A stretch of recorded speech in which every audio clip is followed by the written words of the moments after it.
Hello students, welcome once again on my YouTube channel. आज का जो वीडियो का हमारा टॉपिक है वो है एसिम्पटोट्स। बिल्कुल एसिम्पटोट्स जो कि डिफरेंशियल कैलकुलस का एक पार्ट है, एक टॉपिक है। डिफरेंशियल कैलकुलस का बहुत ही इंपॉर्टेंट टॉपिक है एसिम्पटोट्स। एसिम्पटोट्स आज हम जो स्टार्ट करने वाले हैं, तो सबसे पहले एसिम्पटोट्स स्टार्ट करने से पहले हम जान लेते हैं कि एसिम्पटोट्स है क्या। सबसे पहले तो जो हिंदी मीडियम के स्टूडेंट्स हैं, एसिम्पटोट्स को हिंदी में क्या कहते हैं? वैसे तो बहुत ही अजीब सा नाम है एसिम्पटोट्स का हिंदी में, लेकिन हिंदी में हम इसको बोलते हैं अनंत स्पर्शी। अनंत स्पर्शी एसिम्पटोट्स, यानी जो इनफाइनाइट तक जा करके, जैसे कि नाम से हमें पता चल रहा है, वो चीज़ जो इनफाइनाइट तक चले किसी के साथ साथ, तो वो होगी एसिम्पटोट्स।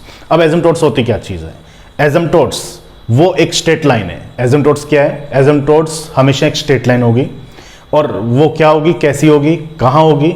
वो कोई भी कर्व जो हम ट्रेस करेंगे उस कर्व के साथ साथ इनफाइनाइट तक चलेगी।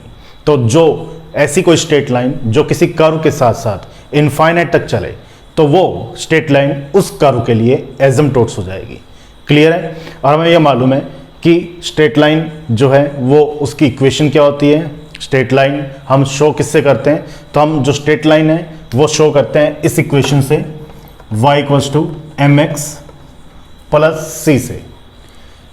ये स्ट्रेट लाइन होगी कैसे? सपोज कोई हमारे पास कर्व है, एक कर्व हम ट्रेस कर लेते हैं कुछ इस तरह से। अब कोई एक एसिम्पटोट्स है इसकी, तो एसिम्पटोट्स, तो इस कर्व के साथ साथ ये जो एसिम्पटोट्स है, ये अगर इनफाइनाइट तक चले, अगर ये कर्व इनफाइनाइट तक चल रहा है, तो इसके साथ साथ एक स्ट्रेट लाइन जो है एज ए टेंजेंट जो इसके साथ साथ चलेगी इनफाइनाइट की ओर, तो वो ये जो स्ट्रेट लाइन है वो इस कर्व की एसिम्पटोट्स होगी। क्लियर है? अब हमें क्या चाहिए? हमें ये एसिम्पटोट्स फाइंड करनी है, क्योंकि हमारा चैप्टर है एसिम्पटोट्स। तो हमें इस एसिम्पटोट्स की वैल्यू, यानी इस स्ट्रेट लाइन की वैल्यू, इस स्ट्रेट लाइन की इक्वेशन हमें फाइंड आउट करनी है। तो जैसे हम उस स्ट्रेट लाइन की इक्वेशन फाइंड आउट कर लेंगे, तो हम कह देंगे कि हमारी ये एसिम्पटोट्स हमें मिल गई है। इस कर्व की जितनी भी एसिम्पटोट्स थी वो हमें मिल गई है। अब एसिम्पटोट्स स्ट्रेट लाइन है, ये हमें क्लियर हो गया, जो किसी भी कर्व के साथ साथ इनफाइनाइट की ओर चलेगी। अब उसकी इक्वेशन क्या होती है? एसिम्पटोट्स है क्या? एक स्ट्रेट लाइन तो है, तो इसकी इक्वेशन हमें मालूम है क्या होती है? y = mx + c। अब y = mx + c है, यहाँ दो चीजें अननोन है हमारे पास, फर्स्ट वन m और सेकंड वन c। जैसे हम इस दो अननोन वैल्यूज को फाइंड आउट कर लेंगे, तब हम कह देंगे कि हमने उस कर्व की एसिम्पटोट्स फाइंड आउट कर ली। हमें करना क्या है? हमें m और c की वैल्यूज को फाइंड आउट करना है। अब m और c की वैल्यूज को फाइंड आउट कैसे करेंगे? तो सबसे पहले कुछ स्टेप्स हैं जिसके थ्रू हमारा क्वेश्चन सोल्व होगा। हमें कुछ इक्वेशन जो है कुछ इस फॉर्म में गिवन होगी, हो सकता है क्यूबिक इक्वेशन हो। मान लेते हैं कि कुछ इस फॉर्म में इक्वेशन हमें गिवन है।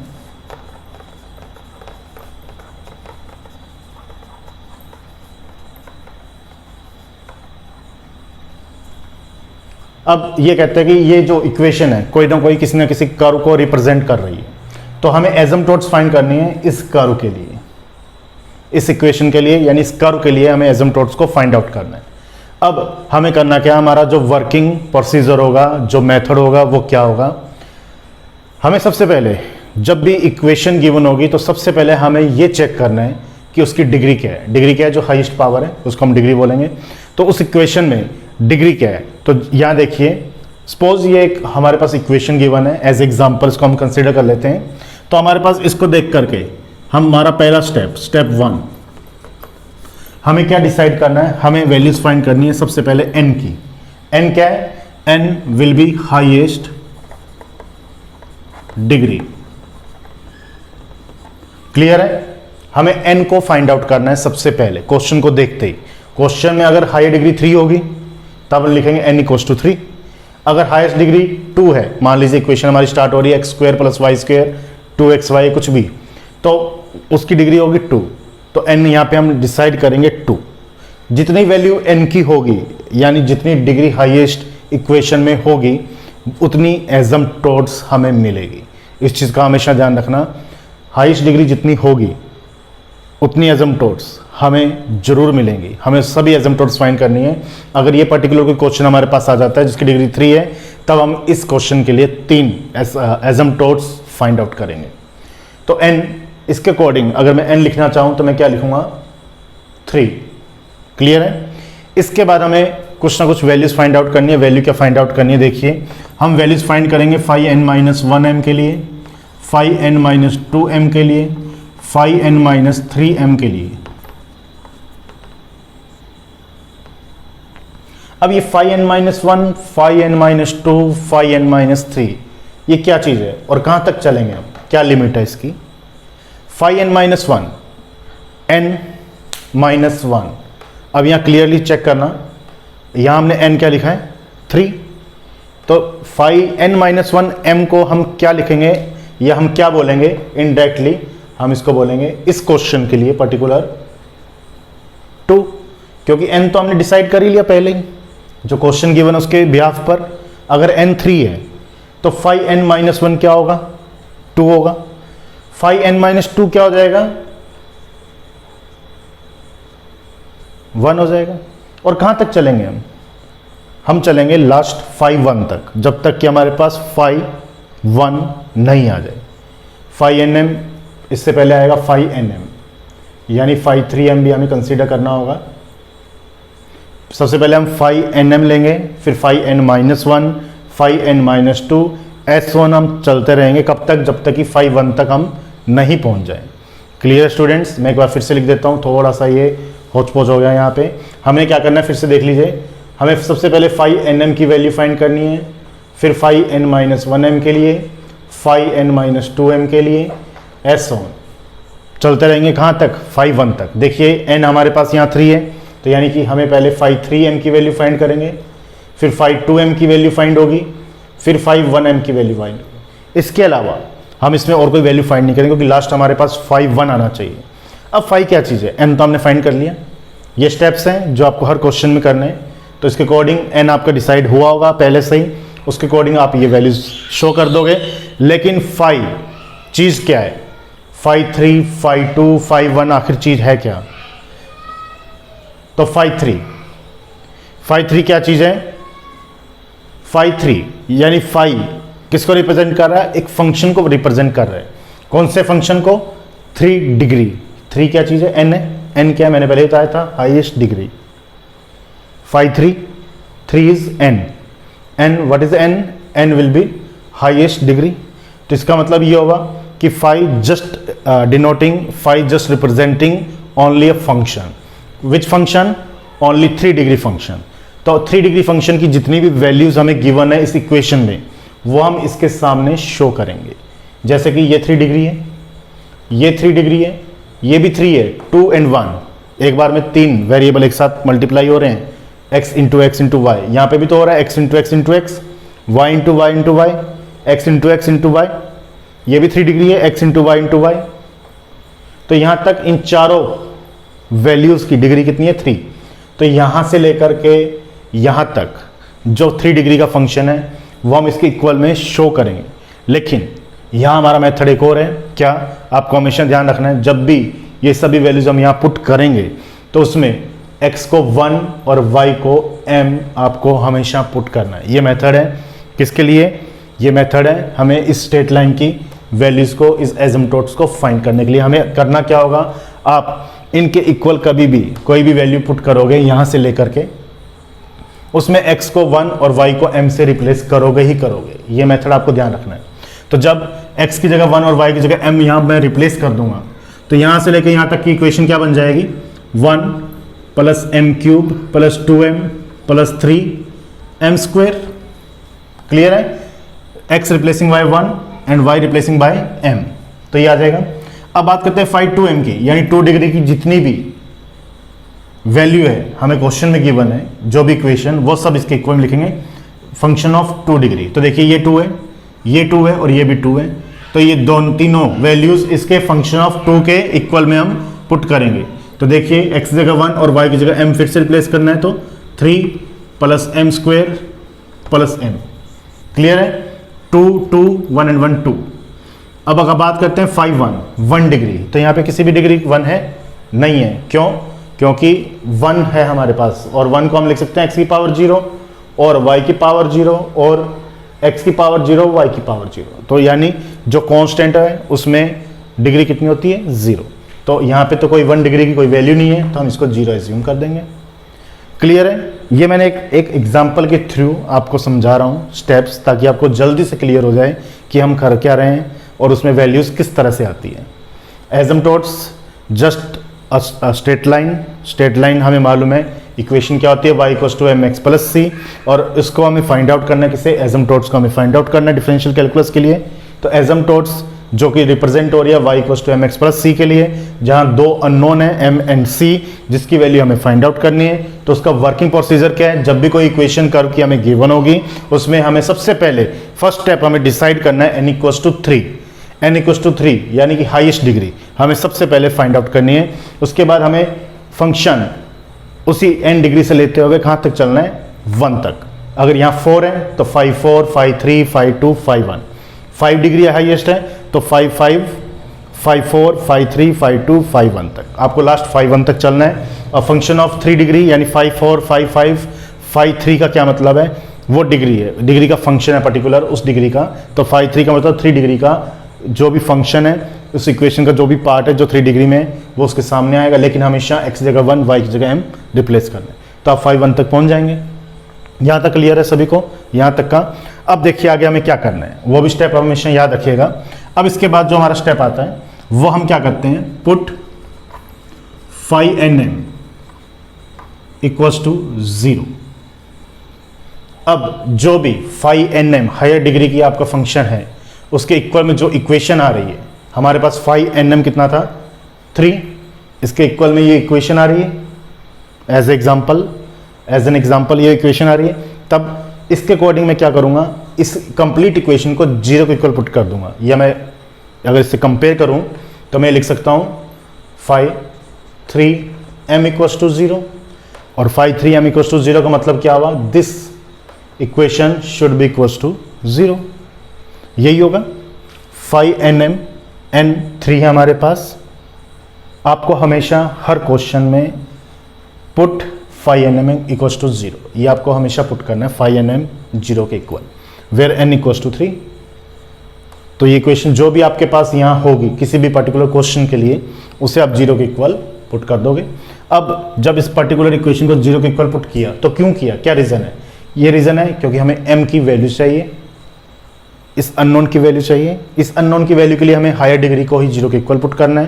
क्यों, क्योंकि उससे हमारे पास देखिए जब इसको 0 के इक्वल पुट करेंगे तो हम इसके फैक्टर्स फाइंड करेंगे, फैक्टर फाइंड करेंगे हम, m cube plus 3m square plus 2m plus 1। अब यहाँ से आप m क्यूब है तो ये आपको मालूम होगा, आपने छोटी क्लासेस में फैक्टर्स किए हैं आराम से। अगर हायर डिग्री क्यूबिक है तो कितने फैक्टर्स होंगे, 3। हायर डिग्री अगर क्वाड्रेटिक इक्वेशन में है तो उसके फैक्टर्स कितना आएंगे, 2। लीनियर है तो वैल्यू कितनी आएगी, 1। तो वैसे ही m क्यूब है तो इसकी कितने फैक्टर्स होंगे, कितनी वैल्यूज आएगी m की, 3 वैल्यूज आएंगी, और 3 वैल्यूज आएंगी तभी तो हमारे पास एसिम्पटोट्स 3 होंगी। जितनी हायर डिग्री होती है उतनी एसिम्पटोट्स आनी चाहिए। तो m इक्वल्स टू 3 यानी m की जो आएगी कितनी वैल्यूज आएंगी, 3 वैल्यूज आएंगी, m के जो रूट्स आएंगे वो 3 आएंगे। अब m के जो रूट्स हमारे को मिलेंगे इसके फैक्टर करने के बाद यहाँ कोई भी इक्वेशन हो सकती है। मैं फिर से बोल रहा हूँ ये एक एग्जाम्पल है जो मैंने मेरी तरफ से एज्यूम की है, तो क्वेश्चन कुछ भी हो सकता है, उसके लिए यहाँ कोई भी इक्वेशन आ सकती है जिसको 0 के इक्वल पुट करेंगे। अब इसके फैक्टर्स जब हमें करेंगे तो हमें m की वैल्यूज फाइंड आउट होगी। अब पर्टिकुलर m की वैल्यूज क्या हो सकती हैं उस पर कुछ केसेस हैं। उसके क्या केसेस हैं, उस पर केसेस हैं कि m की वैल्यूज पर c डिपेंड करता है। कैसे करता है तो चलिए देखते हैं कैसे। तो सबसे पहला केस, अगर m की जो वैल्यूज हम फाइंड कर रहे हैं और वो सभी वैल्यू, या मैं ये कहता हूं कि m के जो रूट्स हम फाइंड कर रहे हैं वो सभी रूट्स डिफरेंट हों, तो case 1, if the roots of m are different and real. Case first, अगर m के जो हमने रूट्स फाइंड किए फैक्टर करने के बाद जो रूट्स आ रहे हैं वो सभी रूट्स डिफरेंट हो, like 0 1 2 1 -1 3 1 3 8 what ever it is, कुछ भी हो सकते हैं, नेगेटिव, पॉजिटिव, जीरो, लेकिन सभी डिफरेंट होने चाहिए। तब उस केस में c कैसे फाइंड आउट होगा? m तो हमने फाइंड आउट कर ही लिया, y equals to mx plus c के लिए, y equals to mx plus c के लिए m तो हमारे पास आ गया, m की जितनी वैल्यूज आनी थी वो हमारे पास आ गई उसके फैक्टर करते ही। अब हमें तो c चाहिए, तो c को कैसे फाइंड करना है? चाहे आप यहां पे लिख दीजिए टू फाइंड c। उसके लिए कुछ केसेस हैं। तो केस फर्स्ट जो हमने कंसीडर किया है वो किया है, अगर m की सभी रूट्स, m के सभी वैल्यूज डिफरेंट हो, तब c के लिए फार्मूला क्या बनता है? तब c के लिए फार्मूला होगा phi n - 1m upon phi dash nm। Clear है? तो आपको ये फार्मूला ध्यान रखना है। तब c की जो वैल्यू आएगी वो आएगी phi n - 1m upon phi dash nm, यानी जो हमने phi n - 1 के साथ phi n - 1 के इक्वल में जो इक्वेशन आएगी वो इक्वेशन यहाँ पुटअप होंगी, और इसके डिवाइडेशन में phi nm के इक्वल में जो वैल्यूज हमने लिए हैं उसका डेरिवेटिव्स हम कर देंगे, तो वो ये वैल्यू यहाँ आ जाएगी। क्लियर? तो हमें क्या होगा? c मिल जाएगा और with negative sign. Case second, if the roots, या मैं ये कहूं if two roots of m are equal and real. m के हमारे पास 3 रूट्स हुए, हो सकता है 4 हो सकता है 5 हो, वो तो डिपेंड करेगा इस हाईएस्ट डिग्री पर। तो उसमें से अगर m के 2 रूट्स इक्वल आ जाएं, लाइक m की वैल्यू कुछ इस तरह से आ जाए 1 1 2, या हो सकता है 1 2 2 हो, 0 1 1 हो, 0 0 1 हो, कुछ भी हो सकता है। अगर 2 वैल्यूज इक्वल आ जाए तब c हमें कैसे मिलेगा? तब c हमें मिलेगा, देखिए 2 इक्वल वैल्यू के लिए बात कर रहा हूँ, डिफरेंट वैल्यू के लिए तो c आपको इसी तरह से फाइंड आउट करना है, लेकिन जब 2 वैल्यू इक्वल होगी तो इन 2 1 के लिए जो c हम जो फार्मूला हमारे पास रहेगा c² upon 2 factorial phi double dash nm plus c upon 1 factorial phi dash n - 1m plus c plus phi n - 2m equals to 0। तो ये फार्मूला रहेगा जब m की 2 वैल्यू सेम आएगी, तब c को फाइंड करने का फार्मूला। अगर एक डिफरेंट है तो इस डिफरेंट को तो इसी डिफरेंट केस से सोल्व करेंगे, जो 2 वैल्यू सेम आ रही है उन दोनों के लिए हम इस केस को अप्लाई करेंगे c को फाइंड करने के लिए। सिमिलरली केस थर्ड क्या कहता है? केस थर्ड हमें कहते हैं if 3 roots of m are equal and real. अगर आपकी बार m की 3 वैल्यूज आ रही हैं और तीनों अगर इक्वल हो गई, या 4 आ रही है, 4 में से 3 इक्वल है, तब c की जो वैल्यू है वो कैसे फाइंड आउट होगी? तो वो कुछ इसी तरह से एक सीरीज बन रही है, तो उसी तरह से बनेगी। तो अगर 3 वैल्यू है तो क्यूब से स्टार्ट होगा, c cube upon 3 factorial phi triple dash nm, यानी 3 बार डेरिवेटिव, 3 बार डिफरेंशिएशन इस phi nm का, यहाँ 2 बार डिफरेंशिएशन था phi nm की वैल्यू का। फिर c² upon 2 factorial phi double dash n - 1m plus c upon 1 factorial phi dash n - 2m and plus phi n - 3m equals to 0। तो ये फार्मूला बनेगा c को फाइंड करने का, कब? जब m की 3 वैल्यूज सेम आ जाती है, लाइक m इक्वल्स टू 1 1 1, 0 0 0, 2 2 2, -1 -1 -1, कुछ भी। अगर 4 वैल्यू हैं जिसमें से 3 तो सेम आ गई और 4th डिफरेंट आ गई, तो इस डिफरेंट के लिए फिर से एक केस अप्लाई होगा ये, और जो 3 वैल्यूज इक्वल है उसके लिए अप्लाई होगा ये। तो यहाँ से सभी c की वैल्यू मिल जाएगी। तो m की 1/1 केस पर हमें c के 1/1 सभी वैल्यूज मिलती रहेंगी, और उसे हम y = mx प्लस c में 1/1 पुट करते रहेंगे, और हमारे लिए जो भी एसिम्पटोट्स इस कर्व में, जो भी कर्व गिवन होगा उसके लिए जो भी एसिम्पटोट्स हमें गिवन होगी वो हमें मिल जाएगी। तो ये है कंप्लीट वर्किंग प्रोसीजर जो हर क्वेश्चन में आपको एज इट इज़ करना है। तो आपको इसको माइंड में भी रखना है, थोड़ा बहुत याद भी रखना है और समझना भी है। क्लियर है सब एसिम्पटोट्स? चलते हैं क्वेश्चन की ओर, जिससे हमें ये कंप्लीट मेथड अच्छे से तो स्टूडेंट्स ये है क्वेश्चन एसिम्पटोट्स का फर्स्ट क्वेश्चन, जैसे कि अभी मैंने एक्सप्लेन किया इसका मेथड। तो करते हैं हम स्टार्ट। सबसे पहला वही स्टेप, हमें देखिए क्या करना है। यहाँ सबसे पहले हमें फाइंड करना है एन। एन क्या चीज़ है? Highest degree of the given curve. तो ये कर्व की इक्वेशन है, इसमें हाईएस्ट डिग्री देखिए कितनी है? 3। तो हम ये लिखेंगे n इक्वल्स टू 3 और ब्रैकेट में लिख देना highest degree. Clear? n equals to 3। अब हमें क्या चाहिए? वर्किंग प्रोसीजर हमारा क्या था? Phi N M, phi N minus 1, phi N minus 2। तो वैसे ही हम यहाँ चलेंगे phi N M, that means n क्या है? 3, तो फाई 3m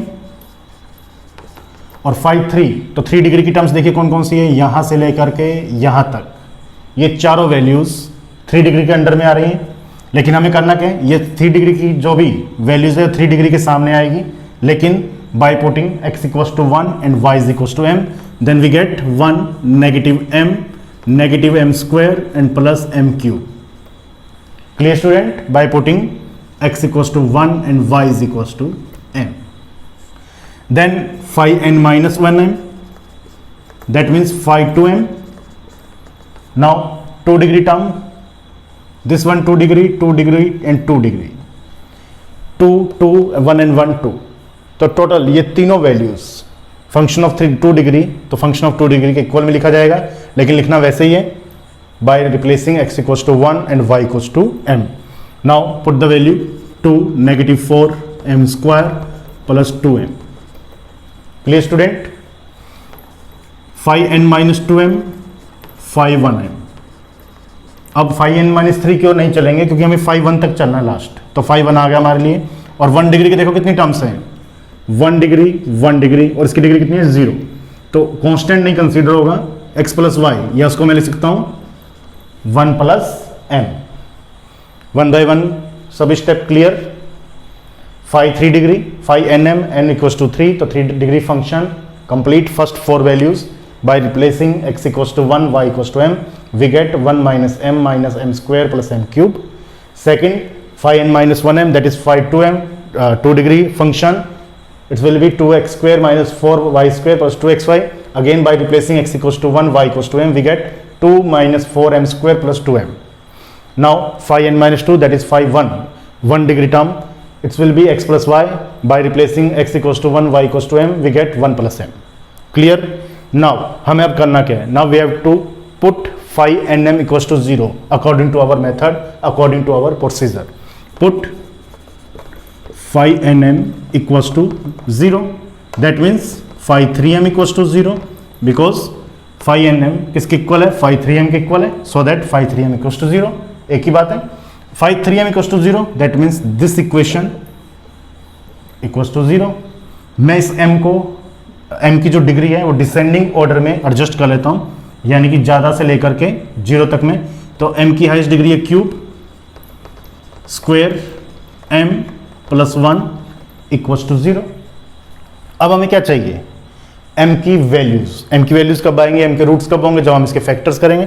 तो फैक्टर करते हैं जरा, जैसे कि आप लोग करते हैं। m स्क्वायर कॉमन आ रहा है, m माइनस 1, नेगेटिव 1 कॉमन आ रहा है, m minus 1 equals to 0, m square minus 1, m minus 1 equals to 0। तो m स्क्वायर माइनस 1, इसकी m की दो वैल्यूज आएंगी क्या? m इक्वल्स टू 1 और माइनस 1, यहाँ से दो वैल्यू आएंगी और यहाँ से भी एक वैल्यू आएगी, वो क्या आएगी? 1। तो देख लीजिए इस क्वेश्चन में m के 3 रूट्स आ गए, यानी y equals to M X plus C, जो हमें एसिम्पटोट्स फाइंड आउट करनी है, उसके m के लिए तीनों वैल्यूज हमें मिल गई, जिसमें से दो वैल्यूज तो सेम है, एक वैल्यू क्या है? डिफरेंट है। तो केस 1 अप्लाई होगा और केस 2 भी अप्लाई होगा। केस 1 अप्लाई होगा कब?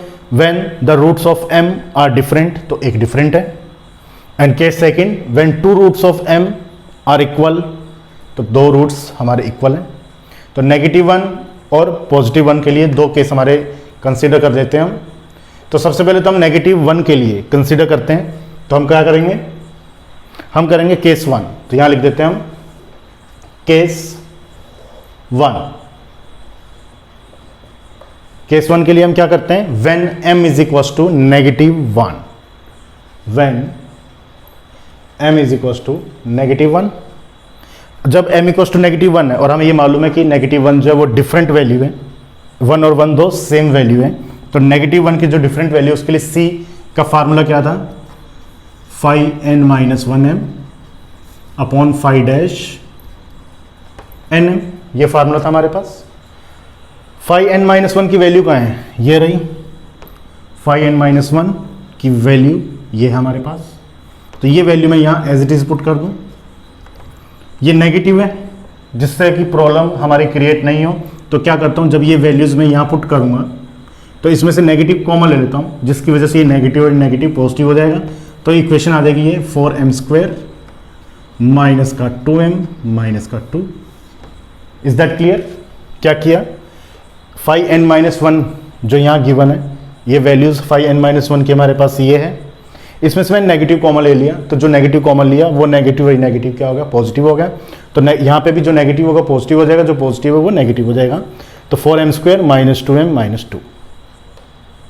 डिवाइडेशन में क्या है, phi डैश nm, यानी phi nm का एक बार डिफ्रेंशिएशन, तो जब इसका एक बार मैं डिफ्रेंशिएशन कर दूंगा तो देखिए टर्म्स क्या आएंगी, यहां से स्टार्ट करते हैं डिफ्रेंशिएशन, 3m²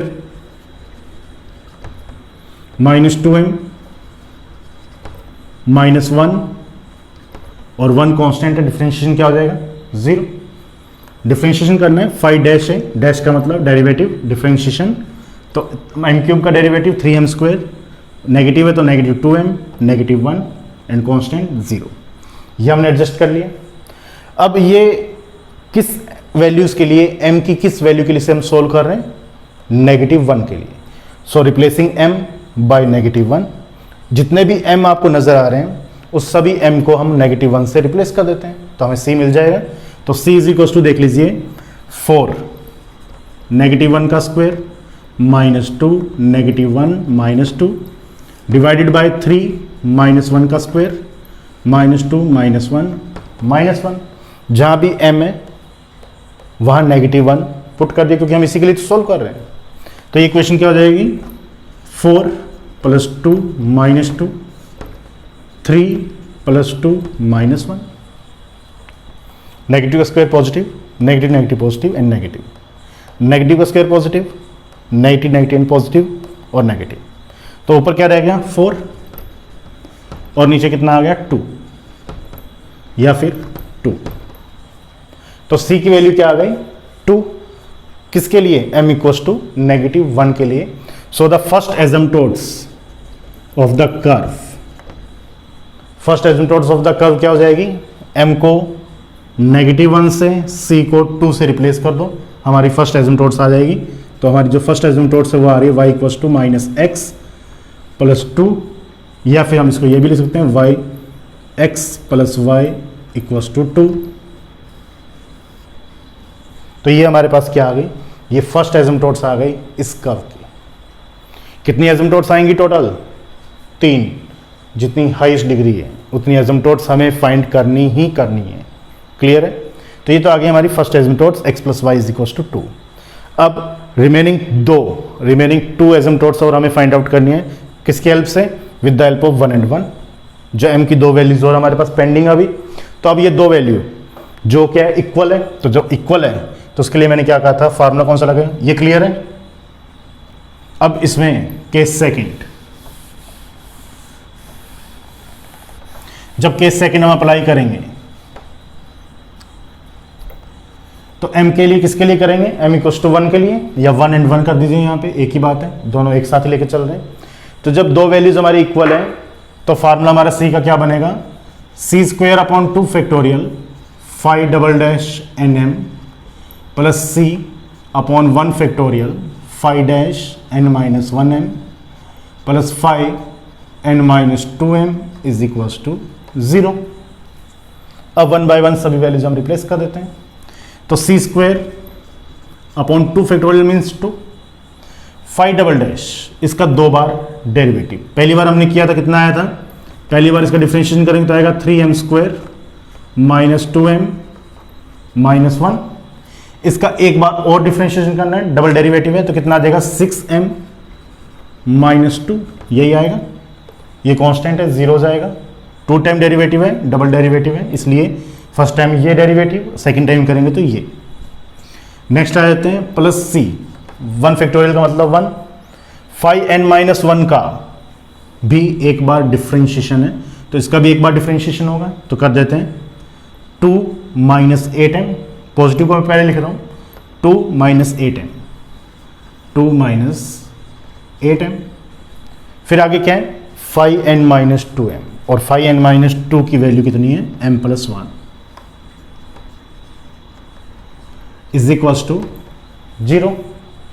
अब ये कंप्लीट, इसमें क्या आ रहा है m आ रहा है, और m किसके लिए सोल्व कर रहे हैं 1 के लिए कर रहे हैं, तो सभी में m को 1 से रिप्लेस कर देते हैं। तो देखिए ज़रा, c² 6 - 2 plus c 2 - 8 plus 1 + 1 replacing m by 1, तो देखिए क्या बना, 6 - 2 4, 4/2 2, तो 2c², 2 - 8 माइनस का 6, तो माइनस का 6c प्लस 1 प्लस का 2 इज इक्वल्स टू 0।